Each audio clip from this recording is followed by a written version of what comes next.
இன்றைக்கி நம்ம விருந்தோம்பலில் பன்னீர் வச்சு செட்டிநாடு ஸ்டைலில் குருமா எப்படி செய்யுதுன்னு பார்ப்போம். இதுக்கு வந்து நம்ம மசாலா வறுத்து அரைக்க போகிறோம். ஃபஸ்ட்டு இதுக்கு ஒரு கடாய் நான் ஆன் பண்ணல. ஃபஸ்ட்டு 5 காஞ்ச மிளகாய், 4 கிராம்பு, ஒரு நட்சத்திர சோம்பு, 4 ஏலக்காய், 3 பட்டை, எல்லா ஸ்பைசஸும் சேர்த்துக்கோங்க. 1 டேபிள் ஸ்பூன் தனியா, அது கூட 1 டீஸ்பூன் கசகசாவும் சோம்பும் சேர்க்கும் போது வீடியோ ஆன் பண்ண மறந்துருச்சு.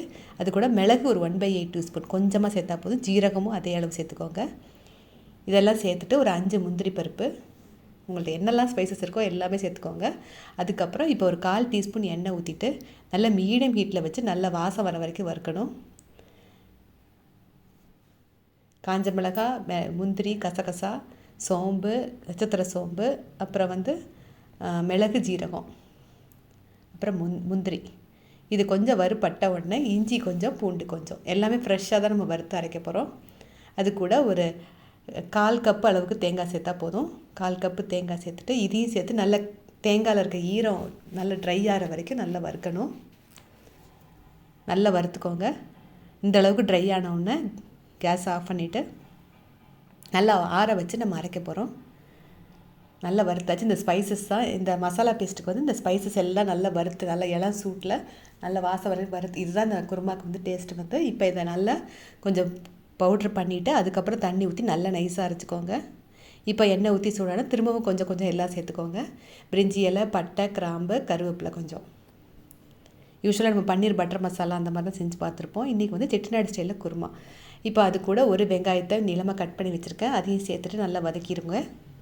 பட்டை, கிராம்பு, பிரிஞ்சி இலை 1, கருவேப்பிலை கொஞ்சம். நம்ம இஞ்சி பூண்டு விழுது ஏற்கனவே நம்ம வறுத்து அரைக்கையில் சேர்த்துட்டோம். உங்களுக்கு அதில் சேர்க்கலைன்னா இப்போ வந்து இஞ்சி பூண்டு விழுதாக சேர்த்துக்கோங்க. இப்போ வெங்காயம் நல்லா வதங்கிருச்சு. நான் இதுக்கு வந்து 250 கிராம் பன்னீரில் செஞ்சு காட்டுறேன். இந்த அளவுக்கு நல்லா நைஸாக அரைச்சிட்டு இப்போ வந்து இந்த கிரேவிக்கு நான் 2 தக்காளியை நீளமாக கட் பண்ணி வச்சுருக்கேன். அதையும் சேர்க்க போகிறேன்.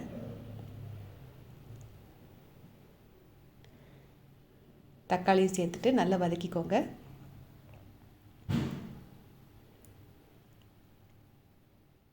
வெங்காயம் தக்காளி நல்லா சாஃப்டானோன்னு நம்ம அரைச்சி வச்சுருக்க மசாலா விழுதை சேர்த்து நல்லா வதக்க போகிறோம். பன்னீர் வந்து ஒரு 250 கிராம் பன்னீரை வந்து கட் பண்ணி ரெடியாக எடுத்து வச்சுருக்கேன். இப்போ ஒரு 1/4 டீஸ்பூன் மஞ்சள் தூள், வேறு எந்த மசாலா பொடியும் இதுக்கு தேவையில்லை. நம்ம எல்லாமே நம்ம வறுத்து அரைக்கிறதுல சேர்த்துட்டோம்.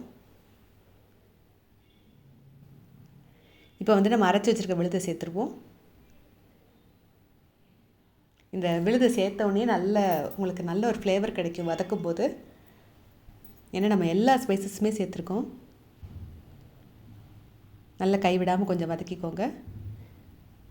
காஞ்ச மிளகாய் வந்து உங்கள் காரத்துக்கு தகுந்த மாதிரி இன்னும் கொஞ்சம் இன்க்ரீஸ் பண்ணுன்னா பண்ணிக்கோங்க. நல்லா கொஞ்சம் எண்ணெய் பிரிகிற வரைக்கும் நல்லா வதக்கிட்டு அதுக்கப்புறம் கிரேவிக்கு தேவையான உப்பு சேர்த்துருவோம். இப்போ தண்ணி கொஞ்சம் சேர்த்துட்டு கொஞ்சம் நல்லா கலந்து விட்டுட்டு நல்ல போதுமான அளவுக்கு தண்ணி சேர்த்துக்கோங்க. ஏன்னா நம்ம சேர்த்துருக்க ஐட்டம் எல்லாம் கொஞ்சம் திக்னஸ் கொடுக்கும். இப்போ நல்லா கலந்து விட்டுட்டு இப்போ இந்த மசாலாவோட பச்சை வாசனை எல்லாம் போகிற வரைக்கும் இஞ்சி பூண்டு இந்த கரம் மசாலா ஐட்டங்கள் எல்லாமே பச்சை வாசனை போகிற வரைக்கும் நல்லா கொதிச்சா தான் உங்களுக்கு நல்ல ஃப்ளேவர் கிடைக்கும்.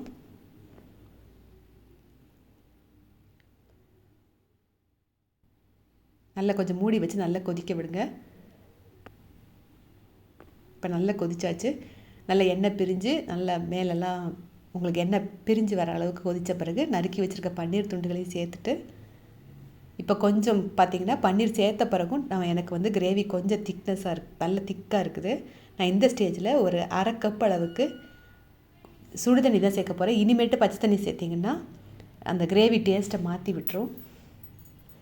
நான் ஏற்கனவே பல குருமா செய்யும்போது சொல்லியிருக்கிறேன். இந்த ஸ்டேஜில் பச்சை தண்ணி சேர்த்திங்கன்னா அந்த பச்சை வாசனை வேறு மாதிரி இலச்ச மாதிரி ஆயிரும் கிரேவி வந்து. இந்த ஸ்டேஜில் சுடு தண்ணி சேர்த்துக்கோங்க. இப்போ நல்லா பன்னீர் சேர்த்த பிறகு எண்ணெயெல்லாம் பிரிஞ்சு மேலே வர வரைக்கும் கொதித்த பிறகு சூப்பரான செட்டிநாடு ஸ்டைல் பன்னீர் குருமா ரெடி ஆயிடுச்சு. கடைசியாக கொஞ்சம் போல் பொடியாக நறுத்த கொத்தமல்லியில் சேர்த்து இறக்கிட்டிங்கன்னா ஈஸியான பன்னீர் குருமா ரெடி ஆயிடுச்சு. இது இட்லி, தோசை, அப்புறம் கீ ரைஸ் எல்லாத்துக்குமே நல்ல ஒரு காம்பினேஷன். இப்போ கேஸ் ஆஃப் பண்ணிவிட்டு இந்த மசாலாவோட வாசனைலாம் இறங்குற வரைக்கும் கொஞ்சம் நேரம் ஒரு 1/2 மணி நேரம் மூடி வச்சுருக்கேன். அதுக்கப்புறம் பரிமாறுங்க. நீங்களும் அளவுகள் எதுவும் மாற்றாமல் இதே செய்முறையில் பன்னீர் குருமா செஞ்சு பாருங்கள். நன்றி, வணக்கம்.